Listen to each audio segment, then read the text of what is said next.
The animal that we saw was intelligent enough to work out that the best way to get away from us was a couple of 100 metres away. It was a hedge and he was going over it. I just froze. Didn't want to move because I didn't want it coming towards me or anything, something like that. You think, where the hell has that come from? Welcome to Big Cat Conversations. We speak directly to people who've encountered one of Britain's big cats. We also discuss the bigger picture. I'm Rick Minter, and thanks for joining me.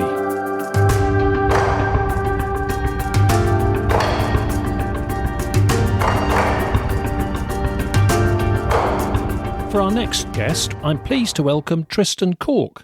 Tristan is a former Western Daily Press reporter, and in that role he covered the whole of South West England in his reporting, from Gloucestershire to Cornwall. And Tristan is now senior reporter at the Bristol Post, and the Bristol Post is also known as Bristol Live in its website form. So Tristan, thanks so much for coming on the show. How are you? I'm very well, thank you. Yeah, thanks for inviting me. Many listeners to this show probably have read your recent article on the subject when you did a very forthright opinion on the subject, yeah. And we'll cover that in a bit. But first of all, I'd just like to know how you got into the subject. Was it just your newspaper journalist role and having people reporting sightings to you that introduced you to the subject? I was always kind of slightly intrigued about it. It was actually before I even worked for the Western Daily Press. I worked for weekly papers in the Cotswolds, and I'm from North Wiltshire. I started doing reports of articles about people who'd seen things. And I remember thinking then, well, maybe there's something in this. And then when I got to the Western Daily and was covering Somerset and Gloucestershire and Dorset and Wiltshire more, that was when I sort of ended up doing loads and loads of reports and talking to loads of people about it. And what happens is if you do one report, then another one will come in, someone will read it and say, I'm going to tell him about what I saw.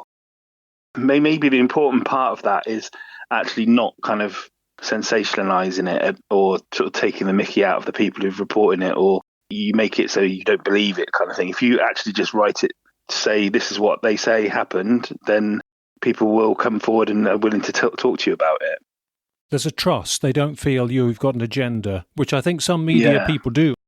If a new journalist comes along locally or nationally, I try to suss them out first to see if they've got any agenda. Sometimes you'll never know till it's actually reported, but that's good if you got trust from people, because I think you get better, richer and more interesting feedback and reports as a result of that.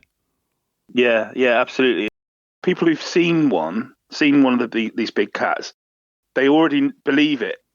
They know that they're out there because they've seen one, right? And then they read something that isn't taking the mickey out of it or ridiculing it or scoffing at it of somebody else's report, then they're more likely to kind of go, well, I want to tell my story as well. So, yeah. And also, like you say, there's a network in terms of farmers and people who are out in the countryside, gamekeepers, people who run livery yards, horse people, vets and wildlife people and that. They all talk to each other as well, obviously. And then I'll hear about my friend saw something as well. You kind of get it two ways, secondhand as well. Before we just go on to your own experience, I know you had experience of your own in your own local area, which must have helped in all sorts of ways. Can I just ask you about how this sits in relation to all the other reporting you have to do as a journalist, particularly now in a city like Bristol, where the housing crisis and air pollution and traffic and crime, and those are fundamental issues affecting people's well-being on a day-to-day basis. And how does big cats being a bit more quirky and on the fringe fit into all of that more serious stuff from a journalist's perspective? Well, it's a bit weird actually, because when I moved from the Western Daily Press, I was pretty much the last reporter on the Western Daily Press about 7 years ago, just basically been loads of cutbacks. And so I moved to the Bristol Post, and so instantly that completely changed. So I was no longer reporting on fox hunting and the environment and farming and big cats and stuff. I was reporting on, like you say, housing crisis and pollution and potholes and stuff like that. So I'm struggling to think of any time when in the last few years when I've done a report about a big cat sighting in or around Bristol. There have been some, Some of my colleagues have done them on the fringes out in sort of South Gloucestershire and around. I think there was one in, literally on the edges of Bristol at Emerson's Green, out to where the city becomes much more suburban and then into the countryside. There have been some sightings out there, so we have done reports of them. But I've not done them.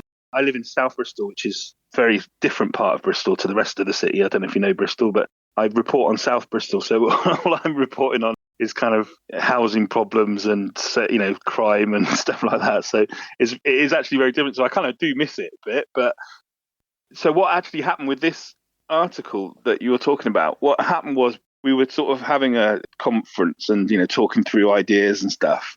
Somebody just mentioned there's been a few big cat sightings up in Gloucestershire in the last, let's say this year. There's been about 3 or 4, I think, and they have been very well read by people. Lots of people have been reading them. Literally, someone in passing said it's a shame we haven't got any big cat sightings here because people like to read those stories. And a few people in the room kind of just laughed, and I just said, oh well, the funny thing is they are real. You know what I mean? And everyone just kind of stopped and just looked at me like as if to say, wait a minute, you've never said anything about this before. And I said, yeah, I was the Western Daily Press countryside reporter for 15 years. I've spoken to enough people who've seen them. I've seen one myself. I can tell you right now they're real. And I thought that was the end of it. And then at the end of the conference, my news editor said, write that down, write an article about why. And I was like, I don't, I've almost kind of gone past the point now where maybe this feeling came out in the article. For me, it's just real. I'm past the point of trying to convince anyone. I don't care whether people believe it or not. I know myself. So therefore, I'm at that point where I'm, you can believe what you like. I don't care. It's not really exasperation, but it kind of comes through in the article a bit. I did write it. It was one of those ones where you kind of... Stream of consciousness. Yeah. It was like literally, I just went, this is what happened to me and this is my experience. And it's something that when I was on the Western Daily Press, I was thinking about it a lot. I spoke to a lot of people. There was maybe not a fortnight went by when something didn't happen in this area. I heard about something or tried to investigate something, or somebody said, oh, my friend saw something. It was always bubbling under, and occasionally there would be one that would surface up that I could publish. But it's been so long now in inner city Bristol that there's no big cats, coming down the West Street in Bedminster where I live. It's not, so I've almost half forgotten about it all. But then it all came back to me as soon as I started. I was kind of like challenged to write something to say why I thought they were real. And I was like, I had to be convinced. I was like, I'm not going to try and convince anybody. I'm not standing there going, oh yeah, they're real. You've got to believe it because X, Y, Z. I'm just going, look, this is what I know. And that's what I wrote. It did come across as very bullish and forthright, which was interesting in itself. And I wonder, I hear through the grapevine from journalists from Gloucestershire Live locally to me that they like big cat stories because although we think it's quirky and edgy and a bit weird and alternative, actually enough people like that stuff maybe to make a change from the humdrum reality of life. So there is that escapism. There is a demand for that. So very interesting that your paper, your editor saw the need for that, and your colleagues thought, we need some hits and big cats can do it. And did your article achieve that, do you know? Yeah, I mean, it wasn't so much we need the hits, let's have some big cat story. It was more kind of like Gloucestershire, loads of people had been reading the most recent sightings. So there's no competition or anything, but they had their figures. We occasionally look at the figures of how many people read our stories and stuff. And yeah, it was just like Gloucestershire have an advantage because there's a big cat living there. You know what I mean? Yeah, it wasn't like we need the hits, write something about big cats. It was more sort of in passing, like a jokey thing. But what I would say is I think that the danger is that media, newspaper people treat it like it's a quirky, edgy thing that like you described. And that's always the danger. And that's always something that I've tried to avoid. And I think that my colleagues in Gloucestershire do as well, because the articles that they write, they do take it seriously. There is a huge interest in it because it's a mystery and everyone loves a mystery, and because it's something that people don't know for sure. And also actually, especially in Gloucestershire, in the Forest of Dean, around Stroud Valleys and the Cotswolds as well, there are enough people who know somebody who's seen one or have seen one themselves that, I don't know, it's very accepted that it's a possibility, at least, that they're out there. And so anything that people say, if anyone comes forward and says, yeah, I see, this is my story, this is what happened to me, this is the picture I took, whatever, then yeah, we'll write about it because it's a fascinating story. There are apex predators living in the countryside in somewhere that's not like the Pacific Northwest or the Sahara Desert or the mountains of the Himalayas or wherever. There's not many places in Gloucestershire and Devon and Somerset that are too many miles from anybody's house.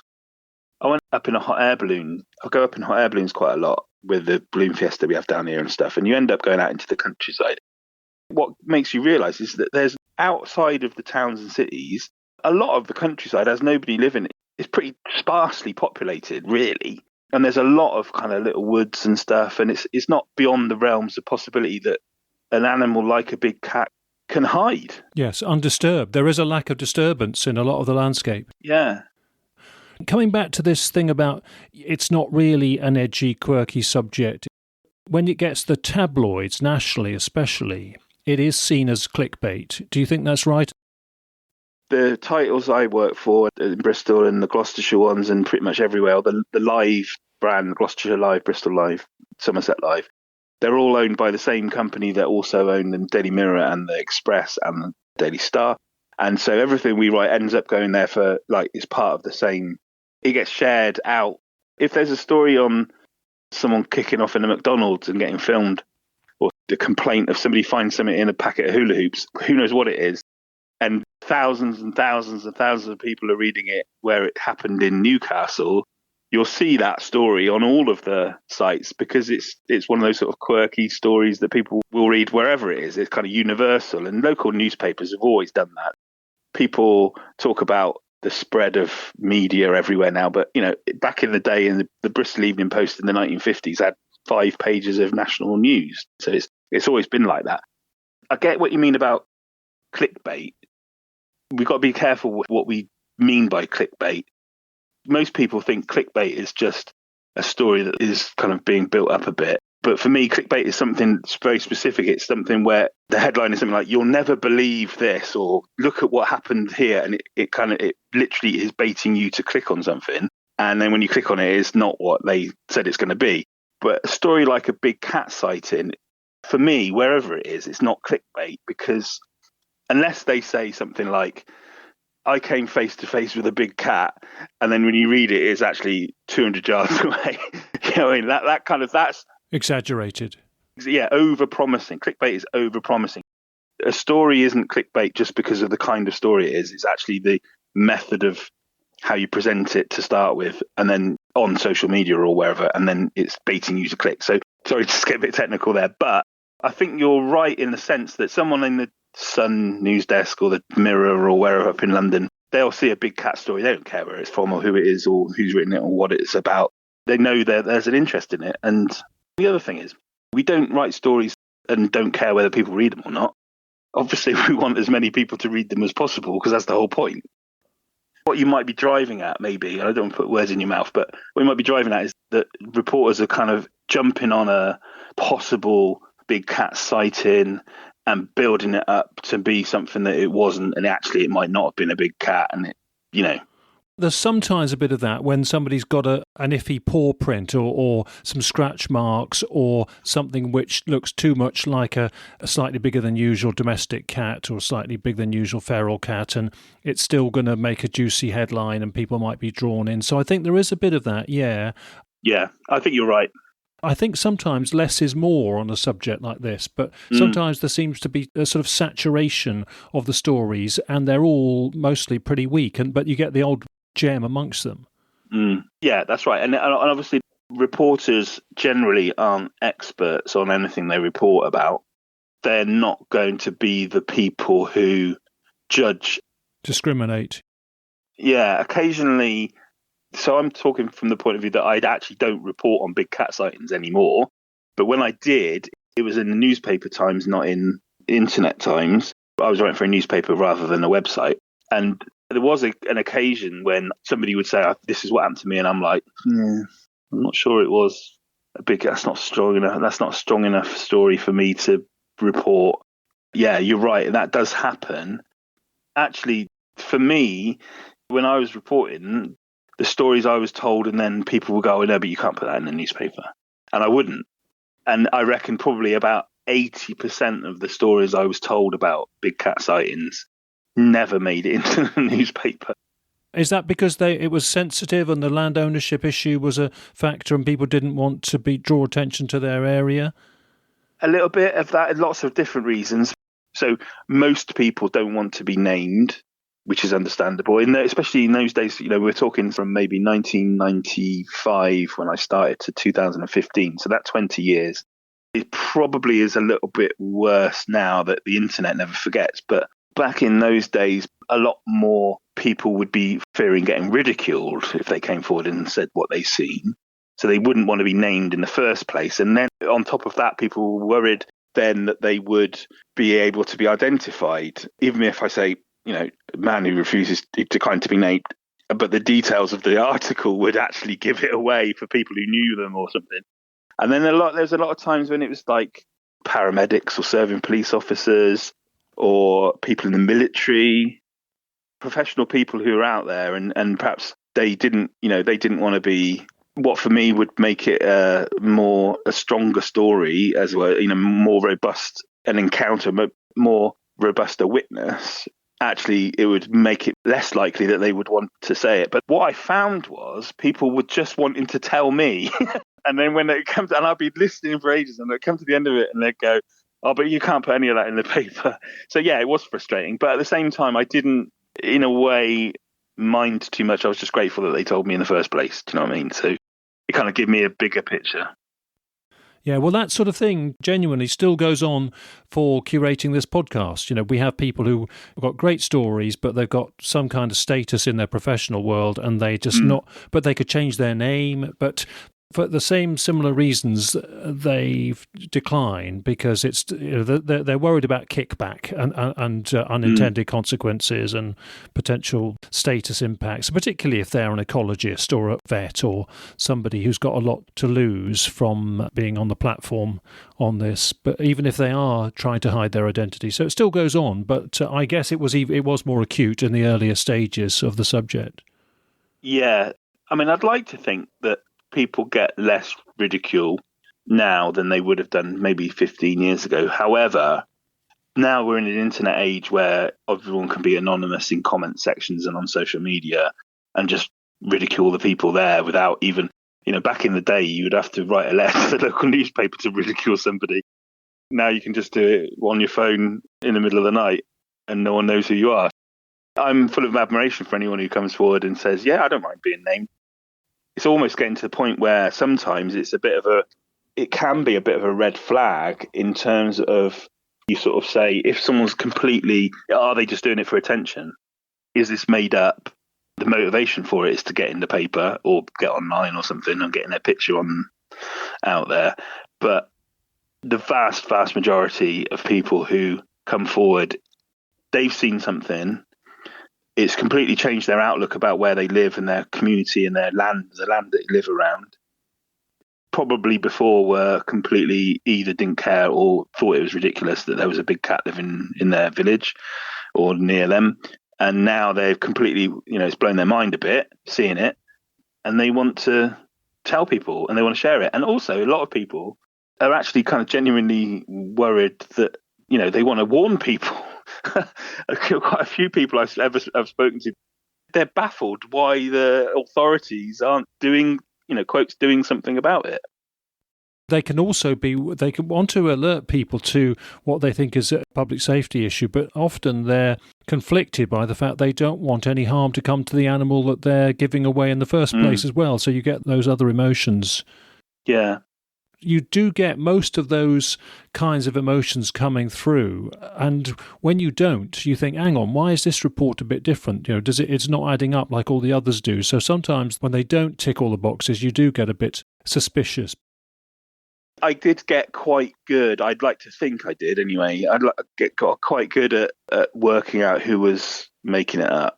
And I only had a few of them that I suspected, and quite often I never reported on a sighting where I suspected that they were making it up. I'd always just quietly just go, all right, okay, nice, and then drop it a bit. But like I say, that kind of thing is massively outweighed by the people who are completely genuine, aren't making it up, and actually don't particularly want me to write a story about it in the first place, or even just want to tell somebody. There's people who, haven't even told their wife or their friends in the pub. They mentioned it to somebody who, they know and got laughed at, but they just want to tell somebody who's going to believe them or listen to them. I don't know to what extent you've been exposed to this or were exposed to it at the time, but this also happens that when there are some cases where there is some pretty emphatic evidence, like some very good footage or something else which could have implications if it was released. So the last thing anybody's going to do is put it on Facebook or release it on YouTube or absolutely tell chapter and verse to a journalist. So some of the best evidence and stuff never gets out because people are concerned about it rebounding and having consequences. And I guess that goes for other topics that journalists have to report on as well. Sensitive information often is difficult to bring to the table for people, I suspect, on all kinds of subjects. Do you find that? Yeah, I think you're right. I mean, let's think about something like cuts in the health service, for instance. There's members of staff who have got stories that will make your hair turn. They're reluctant to kind of say that out loud. There's a whole massive amount of repercussions for that. And similarly with something like this, if a soldier on Salisbury Plain has got a great bit of footage on their phone that they filmed, or their camera in their tank or whatever it is, who knows what it is. But if there's something that they've got, it's not as simple as them just putting it out there on, tweeting it and putting it on Facebook, because they'll have the world and his wife come and knock on their door, metaphorically, and there's going to be lots and lots of stuff happening after that. It's more hassle. It's just too much hassle. They're not trained for, they haven't got the capacity to do it, and they don't know where the consequences go. That's a good sort of generic type of example. I think people don't want to hold the baby. Certainly at rural shows, I've twice had people who manage the CCTV for national companies explain precisely what happened, and they said that national company had perfect footage, but there's no way they wanted to release it and become the conduit for the conversation. It just gets quietly forgotten about or sometimes given to a government department to look at. So these things can fall in the laps of authorities, but they're not going to do anything about it either. So yeah, that's the frustration we live with on this kind of subject. Yeah, definitely. Be nice to get onto your own experience and a couple of the best witness reports you've heard. But can we just, before we get on to those and probably finish off with those, can we just get your reflection on the way you think this reporting through the regional and local newspapers influences people? I think it's just very useful to have case study after example, although some people might just keep disbelieving them all. But I think that maybe on this kind of subject, the slow awareness raising is maybe for the best rather than sudden, immediate, flick of a switch. We've got big cats, around the corner. There's leopards living where you go dog walking sort of thing. I think it is just useful to have a slow build up, and that's what the local newspapers do. Do you feel you are influential as a journalist on the topic? Were when you were reporting on it? Possibly. I'm not going to kind of go, yeah, definitely I was. Massive influencer. I think that because the Western Daily Press at the time was a very rural paper, it was read by a lot of people who live and work in the countryside, and not maybe just people who live in a village and commute to the town or the city. It's people who in the countryside kind of... Functionally. Yeah. The influence you can have it depends how you do it as to what the influence is. If you were to do an article saying, look at this bloke, he reckons he saw a big cat, and make a joke of it, and like the way you write it is all full of puns and stuff, and you can give off the air that you're incredulous about it. That does have a drip effect on the way people perceive it, maybe. And there's certainly other people who have seen or had their own experiences are less likely to come forward. And then obviously the converse is true. This is what I tried to do, is literally just present it straight and take it seriously, because these people were being serious with me. If you report it in a serious way and say, look, this is what this person's seen, something's happened here, all of these things add up. And if you could just keep doing it, and I would imagine now, no one's ever done a poll on it or anything, but if you ask people in the Forest of Dean if they believed that there were big cats living there, I reckon most people would say yeah. You do still get a lot of polarised views, to be honest. Mm. You get people saying, well, there's so many reports, there must be something to it. There's no smoke without fire. But I think some people can remain very stubborn and are simply not prepared to believe whatever. I was actually escorting a journalist doing a feature article on the subject for The Economist magazine, which was great because he had plenty of resources to do a good long feature article, and it's very rare for The Economist to go into grounds like this. But they just thought it'd be interesting for their more broadly based scope of reporting in their big, thicker summer magazine, and it's online as well. And we were at a country park lookout picnic site in Gloucestershire and sitting down having a sandwich, and I was giving him a tour of some of the hotspot locations. And I said to him, well, you might get some quotes from people if you ask. We go around and just interrupt these people while they're having their lunch, looking over the view, and chat to them and say, have you seen a big cat? What do you make of it? And so he said, good idea, let's do it. And so we plucked up the courage and went round and sort of like students doing a survey and asked them. And we must have asked 15 people or groups of people, probably 25 in total. And in that sample, only one had seen one, and that was down in Cornwall, and they didn't know about local sightings. And 3/4 of the people had never even heard of the topic. Really? That really did surprise me. So that, to me, suggests they don't read the tabloids and they perhaps don't read local newspapers. And maybe it was a different sample of people. But we are sort of so into it, those of us who are interested in the subject. Yeah. But we've got to realise that for some people, they're never exposed to the subject.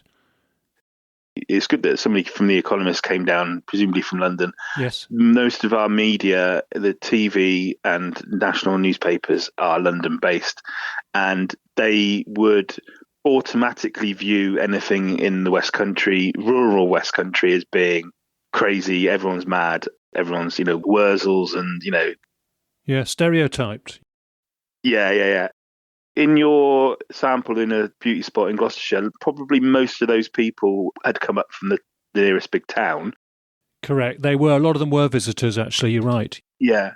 So they weren't people who live and work in the countryside. And a lot of people just don't, this is going to sound really weird now, but a lot of people just don't look at the news.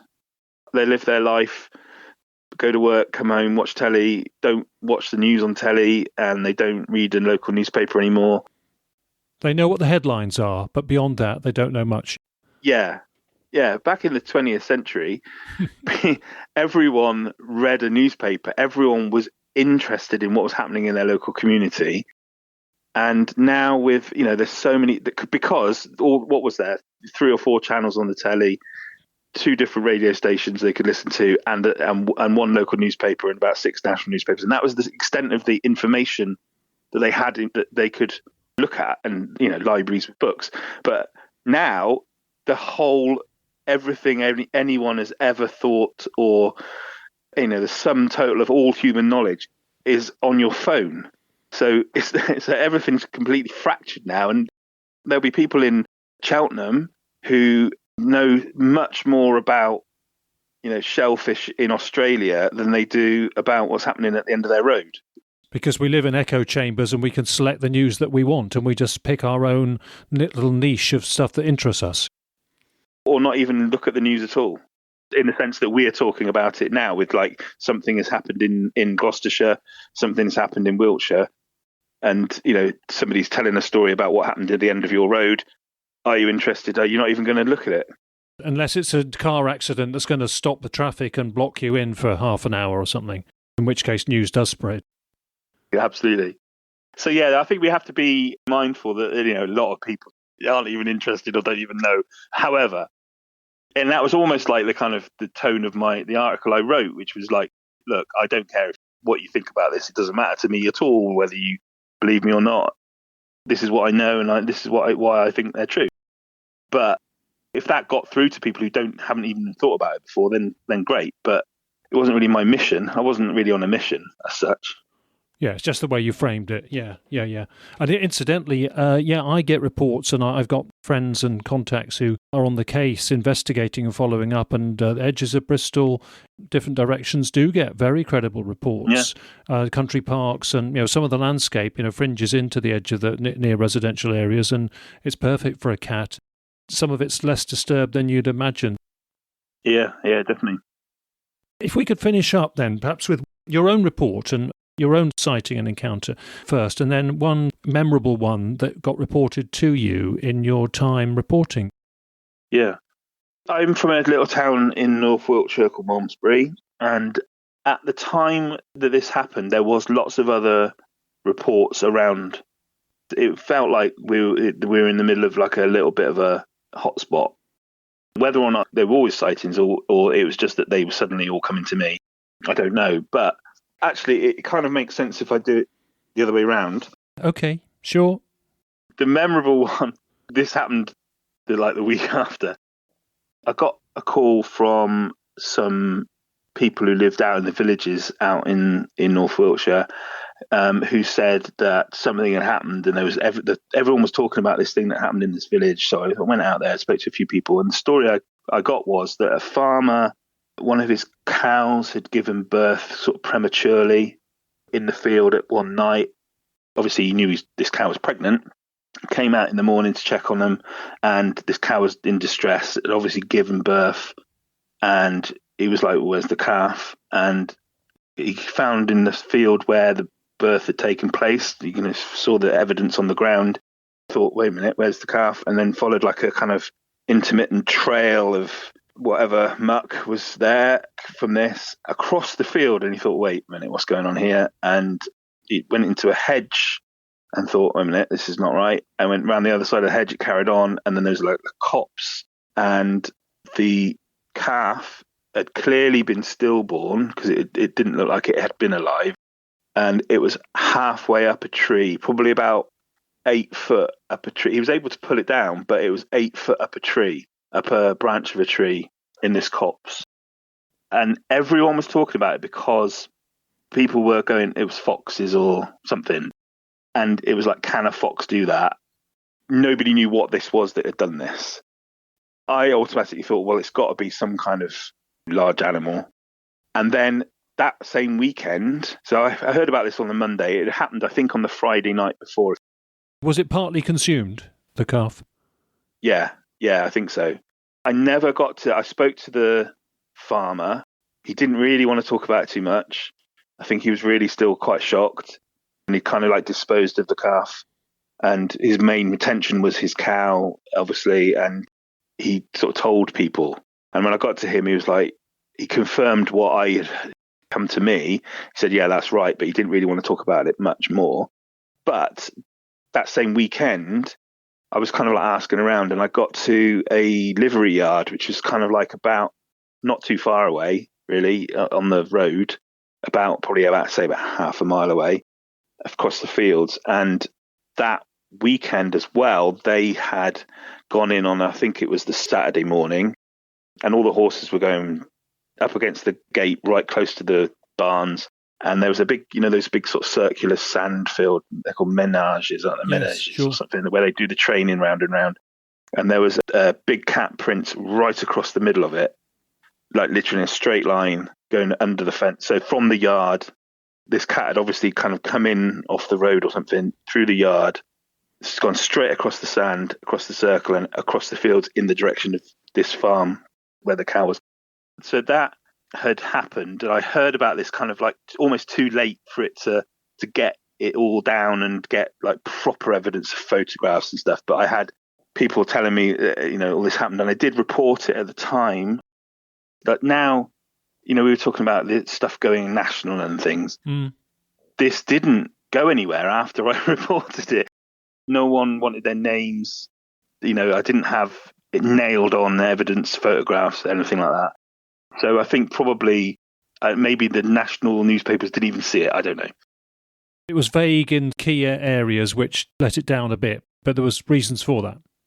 Yeah, it was frustrating in the sense that I was there 3 days late, really.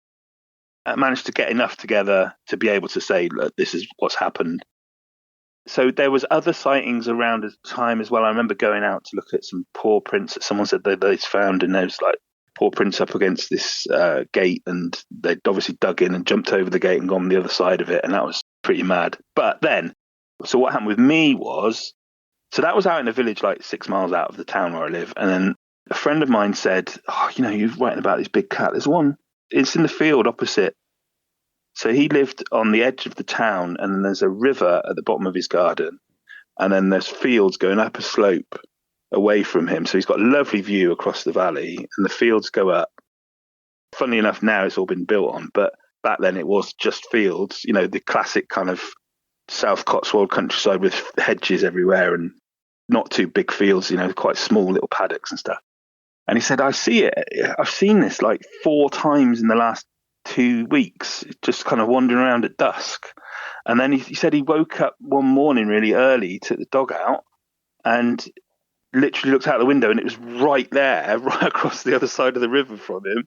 This was just before smartphones, mobile phones had cameras, was it? Yeah, so this was, let me think, it was probably early 2000s. Yeah, people didn't have cameras on their phones back then. He did have a camera. He did try and sort of take pictures and stuff, but he didn't get anything good. He kept phoning me, and I sort of went, well, all right. And I said to him, look, if you see it, again, phone me as soon as you see it, right? And no word of a lie, about 2 days later, it was summer, it was about 7 o'clock in the evening, he phones me and says, it's out there now, I'm looking at it. And I'm like, oh, okay. So I peg it down there. Didn't live too far away, but it felt like ages to get there. I got there, and then so I look, and there's a whole field of cows, and then there's this small black shape in the middle of the cows in the distance, probably about a field away, right? And it wasn't moving, and I couldn't tell what it was. Up against the cows, it was about the size of a large, not a huge dog, but a medium-sized dog, like a Labrador size, but weirdly long. And I was looking at it, and I was thinking, what's that? What the hell is that? And I was like, can we get across this river? So we had to go. It was a bit annoying because we had to kind of go out and round and down the road a bit and across. And we went through one of his neighbours has got a bridge, and it was like a bit of a hassle. And by the time we got we were in the field next to it, and then we got into the field where we'd seen it. And we kind of, and by then it was like it was slightly getting dusk. The light was fading. And we got through these cows. Of course, cows will come over to see if you're going to feed them or not. And you're like, get out of the way, get out of the way. And then we were like walking up the hill, the slope away from where his house was on the other side of the bank. And then it was there at the far end of the field. So we walked through, and we went it would go through the hedge, and we'd have to go round to the corner where the gate was into the next field. And then it would be on the other side of the field by the time we got there. And every time, the freakiest thing about it was that it always managed to keep, and this is the most annoying thing as well, it was always managed to keep just far enough away that we could see it, right? But we couldn't get close enough to kind of, I don't know, get a photo or see it close up. So we would walk, right? We would walk towards it, and it would like watch us walking towards it, and then it would just move 10, 15 yards further away. Keep that same separation distance. Yeah, that's what they do. Yeah, it was. By the end of it, we were out there following it for probably about half an hour. And by half an hour, you know how your eyes get adjusted to the light and you don't quite realise how dark it is. You're still following it. And we were out there, and we had like little torches, and they were absolutely useless. And, you're shining it and there's nothing. But it was still there. And then suddenly, we kind of, both of us at the same time, had this sudden, not like a fear, but it was like, he doesn't run away, but he's staying far enough away from us so we can't get close to it. But what actually are we going to do if it stands its ground? and now it's dark. To kind of take the dynamics turned, because now it was dark. We were suddenly felt vulnerable. The way it moved, I mean, all I can tell you about it was this frustrating. I wrote in the piece that it was frustrating because I didn't ever get to see it well enough to be able to go, oh my God, it was a panther, it was whatever. But all I can tell you is it was the size of a medium to large sized dog, but it was longer, it was dark coloured, and it didn't move like a dog. It moved sort of very gracefully.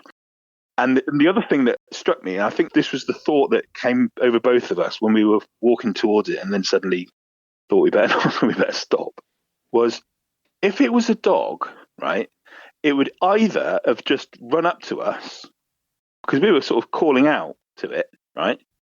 It would either have run up to us or run off. Its behaviour was completely different. Yeah, its behaviour was very much like It was cautiously keeping its distance from us, not in the way that a dog would. If a dog didn't want to be caught, it would bolt away and you would never see it again, or it would come up to you but have the confidence to know that it could, not get close enough that you could, and then just run off again. Yeah, it was not a dog. And your friend had seen it very clearly closer up another time. Yeah.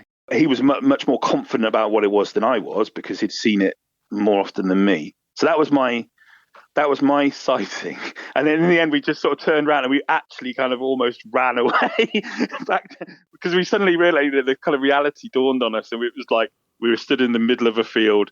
His house was a distant light on the other side of the valley. And suddenly we felt quite vulnerable. And this thing was not moving. It hadn't disappeared. It was still, we knew it was still there. We couldn't track, no paw prints and nothing. It's just long grass everywhere. But so we started running back. And the funny thing was that I wrote about it at the time, what happened to me.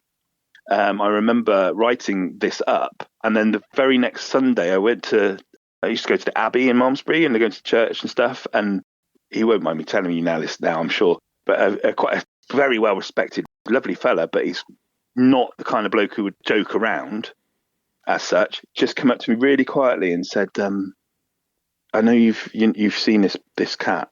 And I said, yeah. And he said, this is what happened to me. And he told me how, and I wrote about this and thing, how he was walking his dog early, dawn, in that time, sort of 6 a.m. in the summer when there's nobody else around, and it's pretty much broad daylight. And he was walking his dog across the fields on the other side of the town. His dog ran towards this kind of thicket. And this was the sighting that made me kind of go, whoa, okay, because he would not joke about it. He was deadly serious. And he was like, you can't tell anybody. And I was like, okay, here I am telling you. But his dog ran towards this thicket. It wasn't really a hedge. It was just like a big bush thing, overgrown, middle of a field. And came running back, barking, running towards this thing, barking, came running back. And then he just kind of got around the side of this thicket, and this big cat, said it was a beautiful black, long, sleek, long tail. He saw it clear as day from literally 10, 15 yards away. And it just kind of looked at him and just sort of walked off. And he was froze, just going, oh my God. And he just watched it walk for about a minute across the hedge on the other side. And he told me that. And he just said, look, I know they're real. And that was it. And I never needed kind of convincing as such, because I had spoken to enough people even up to that point. So my sighting wasn't, if I hadn't ever seen or heard that there was a big cat living around there, I'd still probably had doubts. My sighting wasn't clear enough. But because up until that point, for years, I'd spoken to enough people who were serious and straight and told me what they'd seen. And I'd gone and investigated sightings in farms and stuff all over the place. My sighting actually came almost at the end of gathering information about it. So it was an interesting one. It was helpful confirmation, but you didn't need convincing anyway. Yeah, I didn't really need convincing, and it wouldn't have convinced me anyway, because it wasn't the kind of jaw-dropping thing. It was more, oh, right, okay, that was fun. But also, I think what you're explaining is the whole sort of emotional experience and the sense of edge and vulnerability when you realise, hang on, I've been drawn into a situation which I don't really feel comfortable with. And you, as a reporter, you have presumably picked that up with enough people that it's not just the sighting, the visual thing, it's the whole a sense of vulnerability and the mysteriousness and the potential danger or the frisson of risk that you must pick up from people as well as a reporter. Yeah, and that's actually often a good way of working out whether someone's completely made it up, because you can tell if someone's genuinely seen it. I remember talking to a farmer I went down to see a farmer down in Somerset who had a chicken coop, long chicken coop, and he just said, you've got to come down, I've got to show you this. And I went down there and he was still shaking. So that morning, it was a Monday morning, and I think I got there by lunchtime. And the Monday morning, he'd gone in to check on his chickens, and there was a big cat underneath his chicken coop. Like, they're raised floorboards about 2 foot high, and there was like a kind of pit underneath it. presumably kind of to aerate that muck and stuff. And he'd gone in there and there was a big cat underneath his chicken coop, and he was just looking at it for a minute or so, and it was trying to frantically work a way of getting out. And he reckoned it had got trapped under there, trying to get his chickens, and it bolted for the door. He wasn't making it up. He was still shocked. He was still in shock.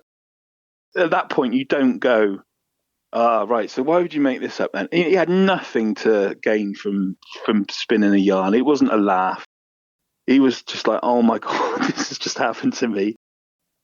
We got a photographer down, and I think, I'm sure that this kind of stuff is in some archive somewhere on the Western Daily Press, but I remember we got a photographer and he didn't want to go into the bit where the animal had got in.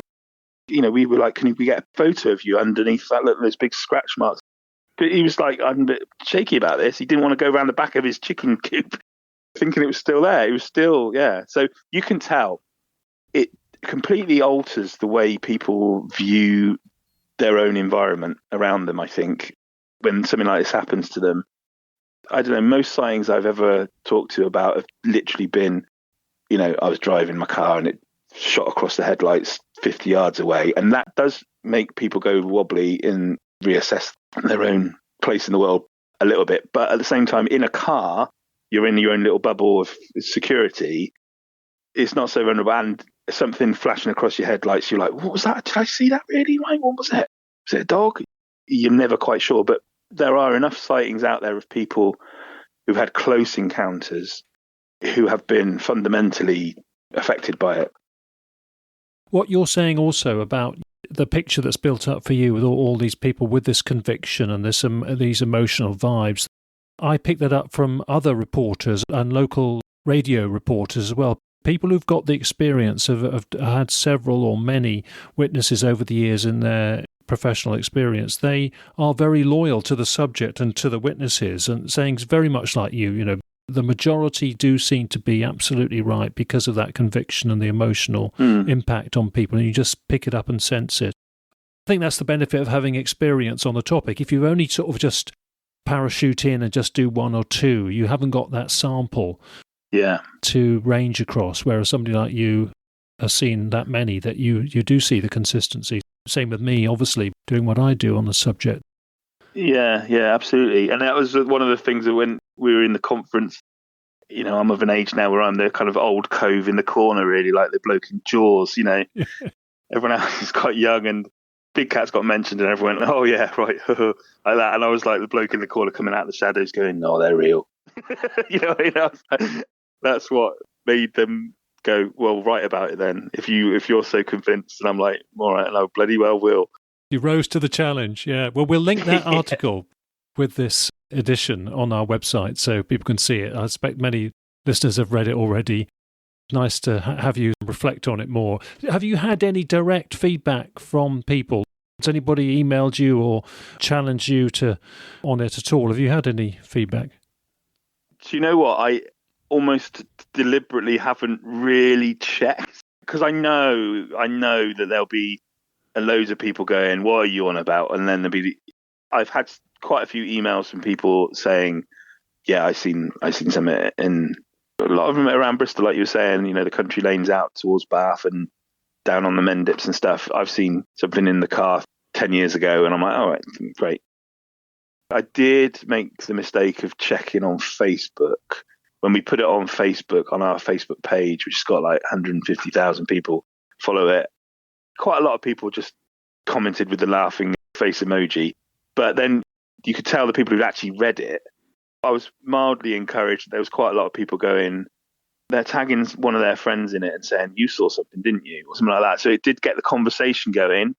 But like I say, I kind of haven't really been hanging on the desperate to find out what the reaction to it was, because like I say in the piece, I don't care.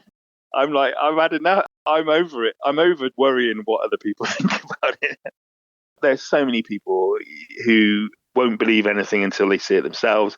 And then there's also so many people who have made their mind up when the first time they ever heard anyone say there's a big cat living in the Cotswolds, they instantly went, no, that's absolute rubbish. How's that, what preposterous thing to think. And this is true in all forms of life, in social media and politics and cultural wars and everything. People are so sure that people are desperate to not have to change their mind. So they will stick to whatever position they initially have held, even in the face of huge amounts of evidence that politician A is an idiot or politician B lies, or they've already thought that their big cats are rubbish. So even if their mate in the pub says, "Oh, I saw something," they'll instantly go, "Oh, you must have been drinking." Lots and lots of people are like that, and until they see it for themselves, they're never gonna believe it. Yeah, we struggle on with that baggage of the subject. It has just been there for decades. Little snippets are encouraging. You mentioned a livery yard. Last month, I had somebody. I'm not allowed to reveal this, but I can show it at talks, and I will be showing it actually at a talk in Devizes coming up in late April. And I've shown it at a talk in Herefordshire. Somebody had a mountain lion walking through a livery yard on CCTV. I can't say where, and very clear. So you get little nuggets like that. And of course, I can show people on my laptop or on my phone. So the scoffers in the pub can be shown a few things like that these days that people have released. They haven't released it for general consumption on Facebook and YouTube and whatever, but we are sort of getting there. But you can understand why people are reluctant to release that stuff in the first place. Yeah, although I think now with so many places have got CCTV now, so many people have got doorbell cameras now. Not that they're very good, though. A lot of those doorbell cameras are pretty ropey. And so many people have got dash cam cameras as well on their cars that it will only be a matter of time. There's more around than we know of, but it's not released because people, there's consequences of releasing that stuff. What I'd love to see happen, actually, is for like the official, I don't know who it is, who it would be, the environment agent. DEFRA or somebody like that, to actually kind of open up and say, okay, this is what we know about it. They've got nothing to gain because they'll be damned if they do and damned if they don't. And the other thing you happen as a government department is policies are made by the most shoutiest interest group. You get lobbied as a government department by all kinds of interest groups, and the ones that are most powerful and shouty take over the policy. Governments are not some kind of isolated set of policy people who just sit at a desk and devise policy. It's subject to all kinds of debate and influence, and you're never going to please everybody on this topic. So whatever you do or whatever you say, you're going to find problems and difficulties. And if you wanted to address the topic, you'd have to have a budget which would be open-ended, and they're very difficult to catch up with as well. And what do you do anyway? You can understand just what a slippery thing it is for governments to address. Yeah, I mean, there is parallels. I did this article last week, and there's parallels with this a little bit. There's lots of talk about reintroducing lynx, isn't there, in like Wales and Scotland and stuff. Sure. And also, like, rewilding is a big thing at the moment. And there was a debate around whether or not beavers should be reintroduced, right? And the hilarious thing about that was, so lots of like kind of farmers and angling groups and people with interest, gamekeepers, landowners, etc., were like, "Oh no, you can't introduce beavers, because that's something that they can't control." It turned out, and I did an article about this last week, they're debating whether or not to reintroduce beavers and what the repercussions of it would be, and it's not a great idea and it would be a terrible thing to happen. And it turned out that in the last 5 years, beavers have completely colonised the Bristol Avon catchment area, and there are more than 50 living. With negligible consequences. In fact, only positives, because they're managing little streams that don't flood anymore and stuff. Buffer the water flow, to hold. Yeah. But the key thing about it is no one knew. All these landowners saying it'd be terrible to introduce beavers. They're already there and you didn't have a clue. That is how it goes, and I've 3 times turned up to communities to follow up on a big cat report, and I've had people say, and do you know what, we have an eagle owl in this area as well, and nobody mentions that because we're worried about it getting shot. So people do keep, and beavers, when they were on the River Tay and in Scotland years ago, they were the first ones out.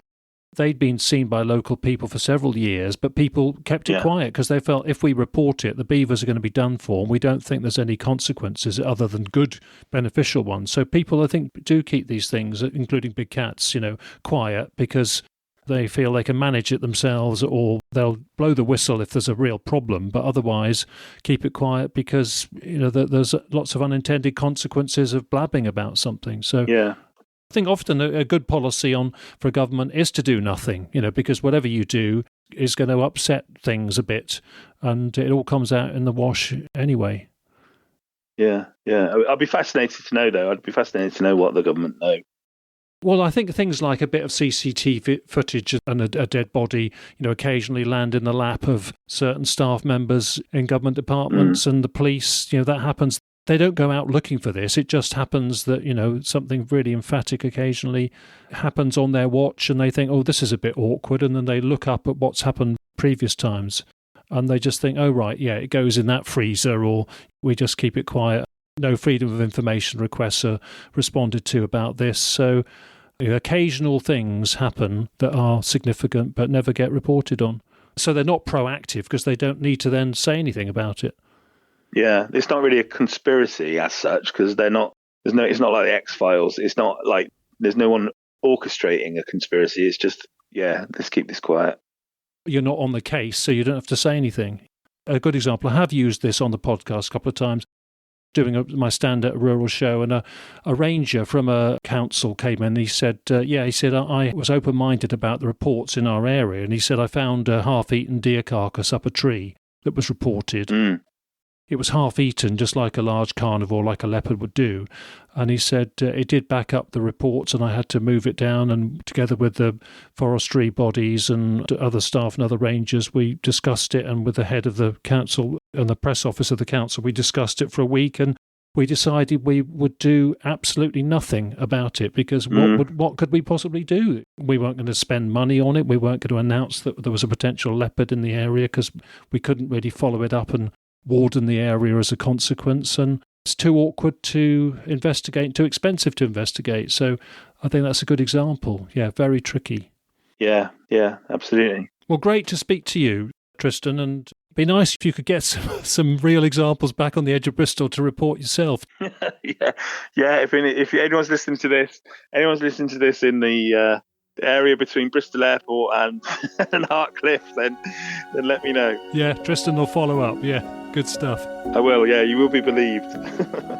Thanks ever so much for coming on the show, Tristan. Great to hear from you, and all the best. Thank you. Cheers.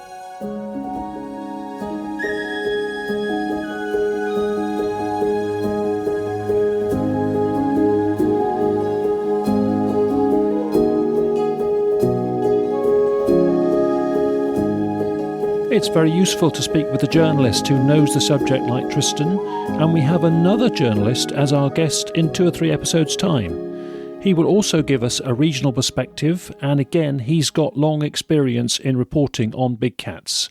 So he's from the Midlands, and he's coming our way soon. Also, within the next few editions, we'll be speaking with a retired gamekeeper, and he's encountered big cats several times. He's also seen their signs, and he's heard of other reports from fellow keepers. Very good that we can hear direct from a gamekeeper, so that's in the queue as well. For the next episode, we'll be having a detailed briefing on leopards because our guest has decades of tracking, guiding and training experience living in South Africa and teaching guides of leopards and the big 5 animals there. He now has a keen interest in the British situation because he's based here, so he'll be giving us his thoughts on learning about big cats in Britain as well, and we'll hear of some of his close encounters with leopards, and in one case a lioness and her young, from his times in South Africa. Now, we've been talking about West Country big cats in this episode, and in fact we can finish on a poem from the West Country, because this one is from Donna Corden Stacey, and she's a keen horse rider in southwest England, so here's her take on the subject with a poem called Now You See Me. Sun high, swaying bough, secret keeper tree. You walk beneath, kicking leaves. I watch, but you do not see me. Gentle dusk, heath and hedge. Rabbits graze, then flee. Silent rush, sudden crush. Sprang before they could see me. Shadow wait, midnight trees. Hind picks through shyly. Liquid eye, struggle, still. Too late, she did not see me. Blue dawn, wet grass, cobweb and dew, shoulder sharp, tail swing, train hissing through. Fleeting glimpse, racing heart. Could it really be? Wild and free in my domain. Now you see me. Thank you, Donna, for that one. It's such a dilemma knowing how much we want the secret keeper trees to actually give up their secrets. I think that pretty much goes to the heart of the subject and keeps it tantalising for us. OK, so leopards from South Africa and lessons for here in Britain is coming up next time. We're signing off now, so thanks again to our guest Tristan, and thanks everyone for listening. Take care and bye for now.